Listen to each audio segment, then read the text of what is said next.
Did you know that 13% of women killed in 2020 were murdered by their son? Matricide is the term used to describe such situations, and this true crime story is no different. Catherine Kelly was a mum, a grandma, and a much loved member of her local community. Her life tragically ended at the hands of one of her own flesh and blood one evening in February 2017 in a story so shocking and horrendous it shook the entire nation. Welcome to British Murders with Stuart Blues. Join me as I tell you the story of the murder of Catherine Kelly. Catherine was born in around 1946. She was known affectionately as Cathy to her friends, and she was a remarkable individual. 71 years old during the timeline of this story, her life revolved around her family.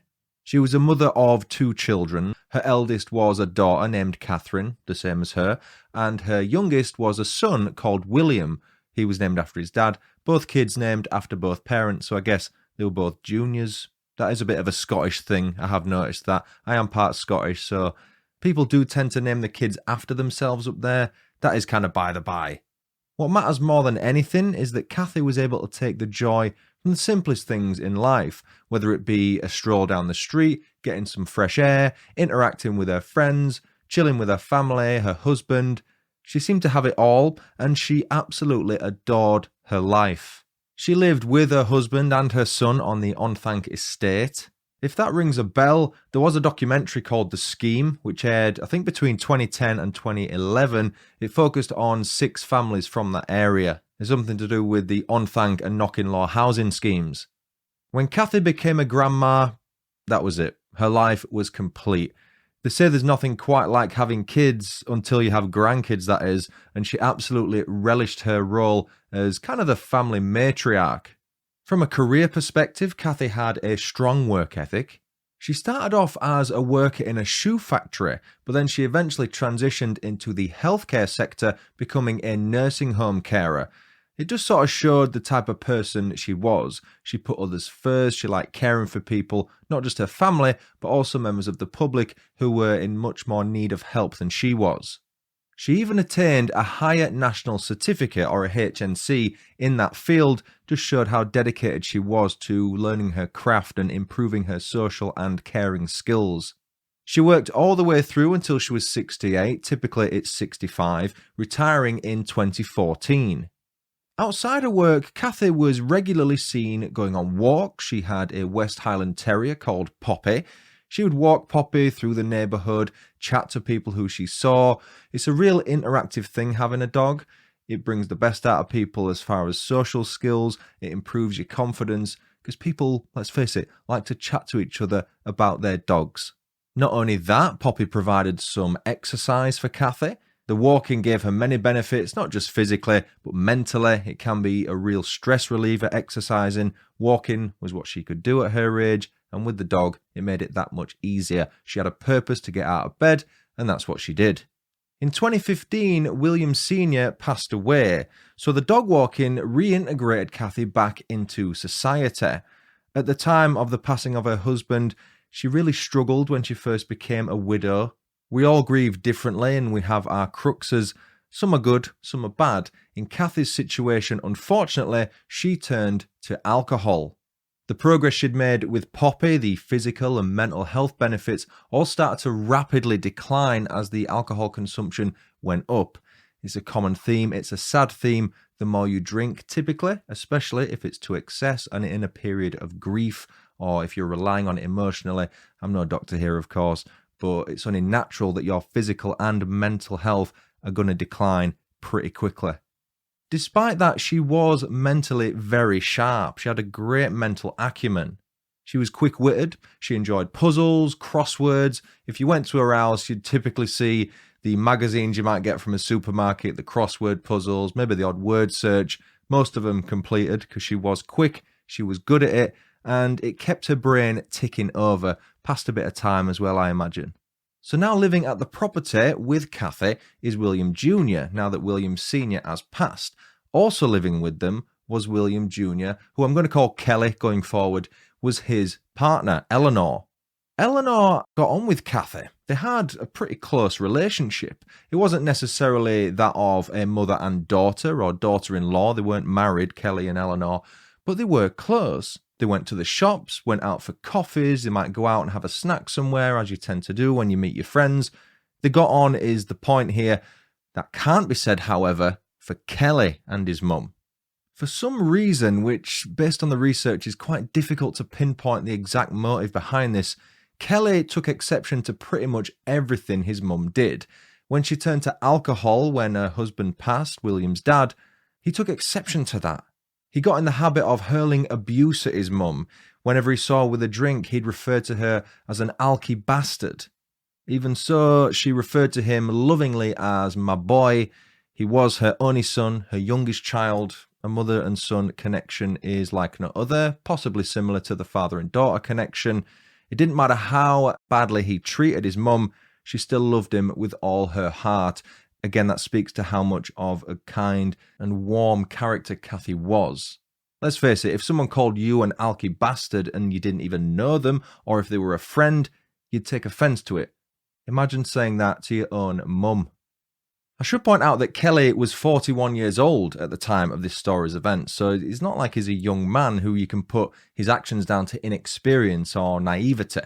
He worked offshore, so he was away quite a fair bit, but when he came home, that was when the arguments, the name-calling, and even the verbal and, we'll come on to it, physical abuse occurred towards his mum. His sister, remember she's called Catherine as well, she followed in her mum's footsteps. She became a deputy charge nurse at Cross House Hospital near Kilmarnock. Kelly went down a different route, that's fair enough, we don't always have to follow in our parents' footsteps when it comes to the career, but he did resent the fact that he still lived at home. He's in his early 40s, remember. He didn't like it, he felt embarrassed by it, and he took his anger and frustrations out on the one person that actually put a roof over his head, his mum Cathy. In 2012, his sister said that they had a heated argument, they meaning Kelly and his sister.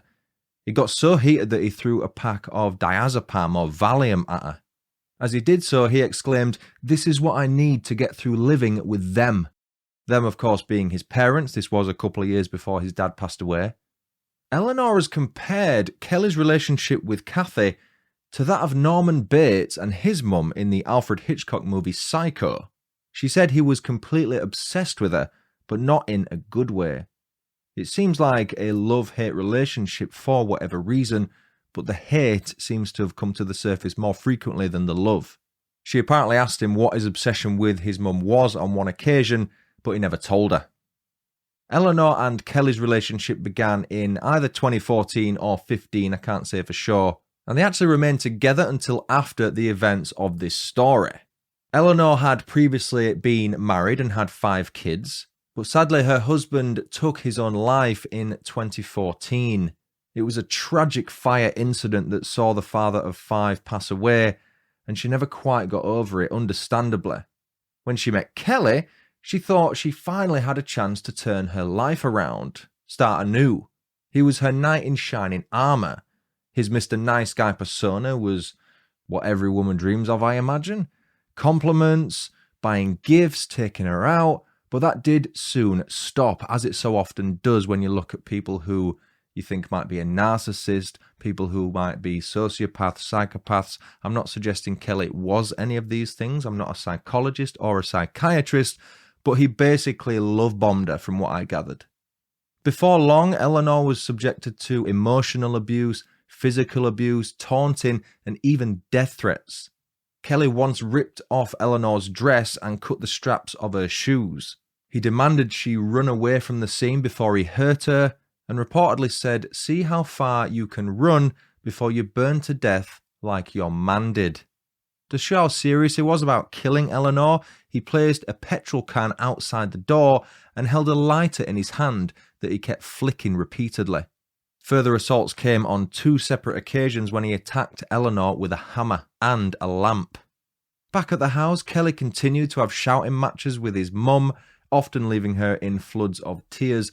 It appears as though that was his way of talking to people, I guess. He didn't really have the conversational skills to have a constructive disagreeing kind of conversation with someone. So an adult conversation where you might disagree, but you accept each other's points. Maybe you don't take them on board, maybe you do, and that's the end of it. That doesn't appear to have been what Kelly was capable of. It's not just the way he was with his mum either. He was like this with everyone. In a rather mundane event in the spring of 2016, Kelly became infuriated with his mum after she let someone into the house and through to the back garden so they could get a better view of some pigeons. For whatever reason, that triggered such a negative reaction in Kelly that a heated family discussion soon took place. He even reportedly started writing words of distaste on the walls of the home. I'm not sure what exactly he did write, but that is a massive red flag. It sort of shows how much stress he was under living with his parents. I'm not justifying what he did here, but it just makes one think, had the signs been spotted, potentially by a third party? Could his mum's life have been saved? Catherine Jr., so Kelly's sister, last saw her mum in May 2016. It was May 27th. It was about a month or so after that random pigeon incident. She sort of casually said to her mum that you might want to consider feeding Poppy, the dog, a little bit earlier in the day. As always, Kelly took exception to that, and Cathy took her son's side. Did she do that because she backed him, or did she perhaps think it was the lesser of two evils, and seeing as though she was living with Kelly, maybe she didn't want the aggro of pissing him off? Logically, that's what was probably going through her mind at the time, but we can't say for sure. Sadly, the mother and daughter never spoke to each other after that incident, and Catherine would never see her mum alive again. That December, Cathy was rushed to hospital. She had a head injury, with Kelly informing his sister that their mum had a suspected bleed on the brain. Catherine naturally wanted to go see her mum, but Kelly put the kibosh on that. He said that he had told the hospital staff not to let Catherine in should she go against his wishes to see their mum. Why?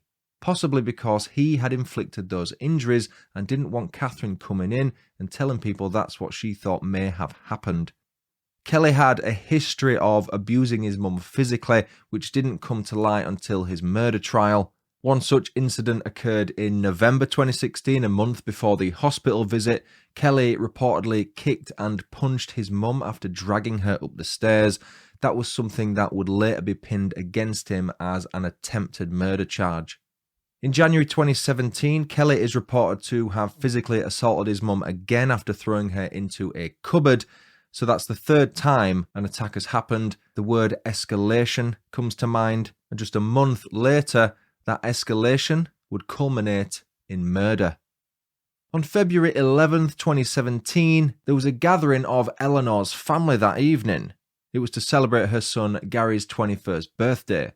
Everyone who attended the party, that included Cathy and Kelly, was having a great time, all with the exception of the 41-year-old. He was not happy with his mum having a drink, getting merry, having a good time, socialising, interacting with that side of the family, and he soon demanded that all three of them, so that's Kelly, Eleanor and Cathy, go home in a taxi, which he soon ordered for them. Now, what happened next is going to be incredibly difficult to hear, so consider this a warning, a content warning if you like. Arriving home, Kelly dragged his mum out of the taxi. This is according to Eleanor, who would later testify at his murder trial, and he then dragged her inside before proceeding to beat her up with his hands and feet. Midway through the beating, the phone is said to have rung, and Kelly actually broke away from beating up his mum to answer this phone call. It seems like it might have been a cold call from a company, because Kelly is said to have begun talking in a strange accent, which was compared to being somewhere in the Far East. It ended pretty quickly. It only lasted about a minute. He came back to where he'd left his mum laughing because of the crank call and continued his onslaught. Normally, when you walk away from a heated situation, you're able to gather your bearings. This is where people typically calm down. For Kelly, that wasn't the case. He literally broke off, answered a phone, was on it for a minute or so, came back, was even amused by the crank call, and just picked up exactly where he'd left off. Once he'd finished, he rolled Cathy over, poured petrol on her, and set her alight.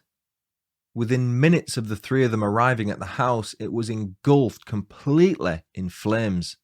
It was the neighbours who informed the emergency services at around 20 minutes to midnight. Some of them actually tried to rescue the occupants of the property, and they suffered smoke inhalation damage as a result. Some passers-by, some motorists tried to help also and phoned the emergency services.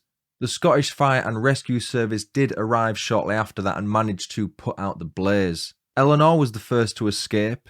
Kelly was not far behind. He was dragged out by a very brave neighbour. Poppy also managed to escape, but unfortunately Cathy succumbed to the fire. She had suffered burns to 45% of her body. The clothes she wore that weren't completely disintegrated from the flames crumbled to the touch. When Dr. Emma Kemp conducted Cathy's post-mortem, she noticed a series of other injuries. She had bruises, broken ribs, and a cut on her tongue. This indicated that this wasn't just an accidental fire that had taken her life.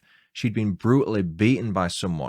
So severe were her physical injuries that Dr. Kemp was unable to confirm her precise cause of death. She was unsure if Cathy was alive or dead before the flames engulfed the property. Her official cause of death was classed as unascertained. The Scottish Fire and Rescue Service, along with Police Scotland, discovered 2 separate locations where they felt the fire had been started from. Therefore, they suspected arson. Given the injuries to Cathy, a murder inquiry was soon launched.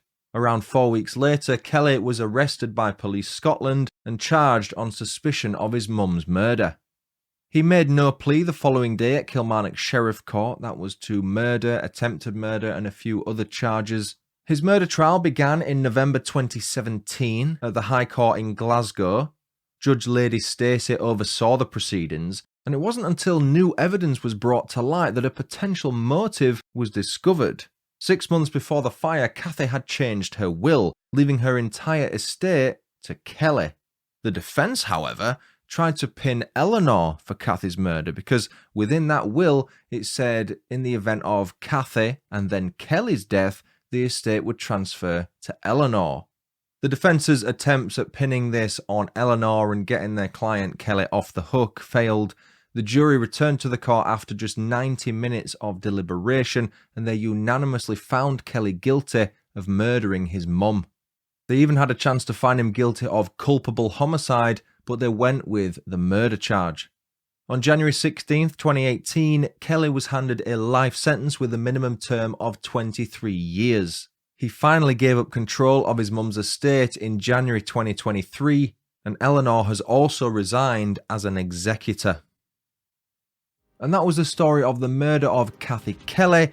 If you enjoyed this video, please consider subscribing to the channel. Give this video a like, drop a comment. I'd love to hear your thoughts on this episode. I've got a couple more episodes here you might want to enjoy. There's a couple linked in the description as well. Thank you so much for watching this video. I've been Stuart Blues. This has been British Murders. Until next time, cheerio.